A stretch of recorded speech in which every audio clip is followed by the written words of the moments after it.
James 2 verse 1 is a verse on favoritism in the church or in the community. So James says, "My brothers, show no partiality as you hold the faith in our Lord Jesus Christ, the Lord of glory." So James talks about the congregation, in this case, favoring the rich. There's all kinds of ways we can favor people. In this case, they're favoring the rich. And people might favor the rich for all kinds of reasons. Maybe because the rich can get them a job or set them up in some way, build their status within the community and help network. So there's some kind of favoritism taking place in these congregations towards the rich. What I find interesting is the title here that James uses for Jesus.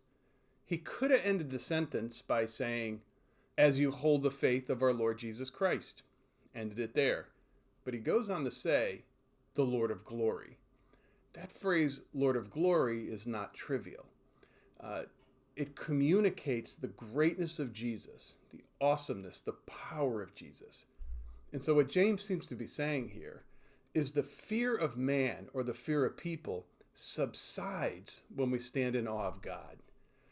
Years ago, when my son was just a little boy, he wanted to go to a monster truck rally. He saw it on TV. I had absolutely no interest to go to a monster truck rally. But after he asked several times and they finally came to our town, I said, "Okay, I'll take you to a monster truck rally." To be completely honest, I actually had a much better time than I thought I would.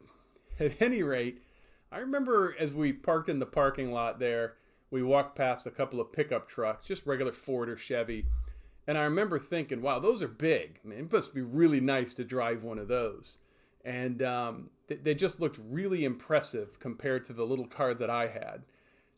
We went into the monster truck rally, and these things they're huge. You can almost feel the power as they start the engines, and could not imagine how much they could pull.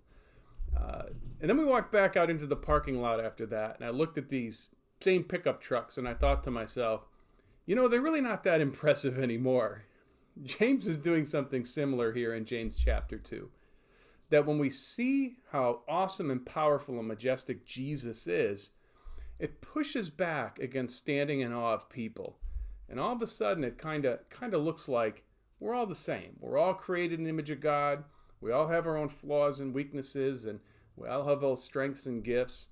So standing in awe of God, standing in awe of Christ, pushes back against standing in awe of people, which completely undermines the concept of favoritism.